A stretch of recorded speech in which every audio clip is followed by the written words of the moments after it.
He has a series coming up in the fall. Yeah, called Martin, yeah.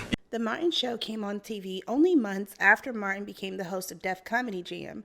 So in 1992, the 27-year-old Martin Lawrence was the star of 2 hit TV shows. Lawrence played DJ Martin Payne at radio station WZUP, and "What's up" became a household slogan for teenagers and adults across the country.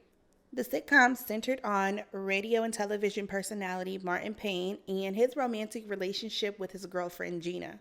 To play all of the main characters, Martin hired people he knew from the industry.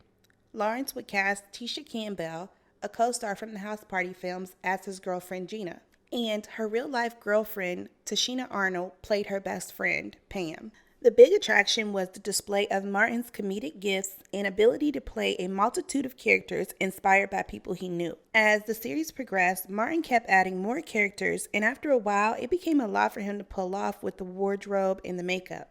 The show's witty humor made him popular with teens and young adults, while comedian Bill Cosby said he was a bad role model for young black men, which I disagree with. I think the actual show character Martin was very responsible. He loved his girlfriend and he had a good job. The whole cast of the show felt redeemed when the NAACP gave the show an Image Award for Best New Comedy Series in 1993. In addition to that, Martin got the award for Best Comedy Actor. Soon enough, Martin was very wealthy, driving the car of his dreams, living in the house of his dreams. He also had to take care of the people that he knew before the fame. After a year on the air, in 1993, Martin took over as executive producer of Martin. Martin became more of a workaholic. When his show was on hiatus, he did movies, and he continued to host Def Comedy Jam concerts and shows until 1994. Eventually, the spotlight of his new fame would get to him. In 1995, Martin and his girlfriend of 2 years, Patricia Southall, former Miss Virginia, got married in a huge, lavish ceremony. By the end of 1995, you can see that Martin was starting to unravel. He was working too much. He was smoking marijuana. He had a lot of people depending on him. You can see all of his relationships breaking down. I believe this is when his relationship started to break down with Tisha Campbell. In the interviews 1995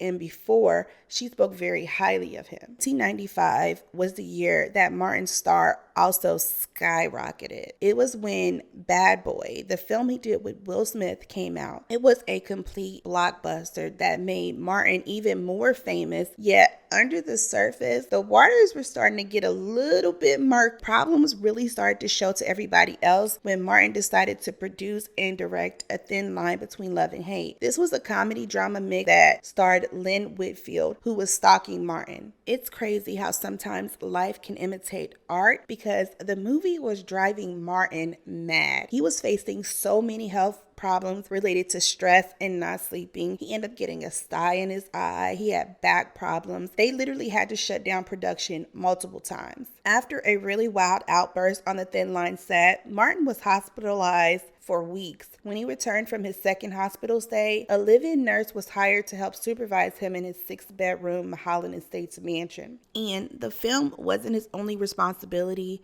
He was still producing Martin, as well as doing all of the characters each week. I don't think a lot of people realize how long it would take him in the makeup chair to accomplish some of those characters. Sometimes he had to have prostheses, like artificial pieces of skin, to make his face look shaped a different way. And all in all, it would take hours for him to look like some of those characters. Martin's way of dealing with the stress was to smoke marijuana. And we're not just talking about any marijuana like that you go to the corner and just buy a fat bag or something. No, we're talking about the kind of marijuana that a superstar can afford to buy. So we're talking about the quality stuff. This also led to Martin experiencing episodes of paranoia and instability. In March of 1996, Martin's daughter Jasmine was born. By this time, Martin was in a lot of pain. He became fearful for his safety and purchased guns, which he would carry with him everywhere. In actuality, a lot of weird stuff goes on in Hollywood, so nobody really knows if he had a legit reason to be scared. I mean, there could have been a legit reason. In May of 1996, he was picked up by the police in the middle of the street, screaming, "Fight the establishment," to the cars that were passing by. The pressure had built up and the pipes was about to explode, okay? More and more troubles came. Martin got arrested at the airport for attempting to board a plane with a gun. So imagine what kind of delusional frame of mind he must have been in to try to get on a plane with a gun, knowing full well it was illegal. After that episode, he got into a fight with a man at the bar and he was put on probation for that. By September, he was receiving regular bad press and his marriage to Patricia Southall was falling apart. They did get a divorce. In January 1997, his co-star Martin, Tisha Campbell, filed suit against Martin for sexual harassment. It was rumored that Tisha was in a relationship with Dwayne Martin. Ain't that kind of funny how now she has to have the last name Martin? But anyway, Tisha was in a relationship with Dwayne Martin, and it was rumored that Dwayne was actually a little bit upset at the way that Tisha and Martin would be on set, all touchy-touchy. It was also rumored that before Tisha got with Dwayne, her and Martin was having a little bit of a fling. Martin was in a serious relationship, so I don't necessarily know if he fell in love with Tisha or not, but he definitely probably felt a little bit possessive over her.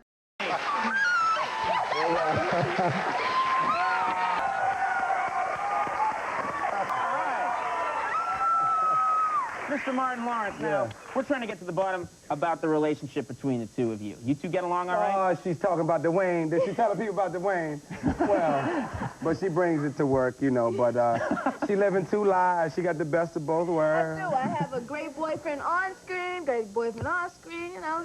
I'm your husband. I'm your fiance. Fiance. Yeah. Now, You guys are engaged now. We engaged now on TV.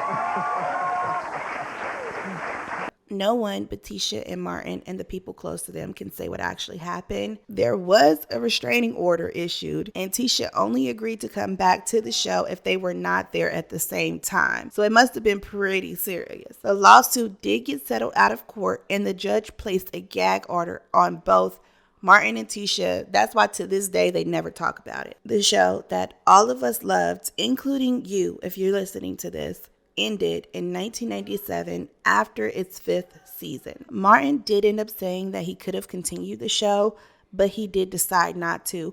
And that sounds about right. I mean, the network probably would have kept it going if they could have kept making some money off of it. Martin attempted to bury his troubles and move forward, piling more projects onto his already stressful plate. His image in the media was becoming that of a real bad boy. He was very tarnished. He still went on to star in Life with Eddie Murphy in 1999, then Blue Streak with Luke Wilson. 2 weeks before the movie opened, 33-year-old Martin went jogging on one of the hottest days of the summer to lose weight for an upcoming project. He passed out and barely making it back to his house. He was in a coma, and doctors were actually expecting him not to recover. Third day of being in a coma, Martin did actually come back to, and from that day forward, some of the people that are close to him say he did start to try to change his life. We don't know how much though. This incident actually was very catastrophic for Martin. He had to do months of physical therapy. He had to learn how to walk and talk again. His temperature had reached 107 degrees, so it is almost a miracle that he's still alive. Like, he was touched by an angel.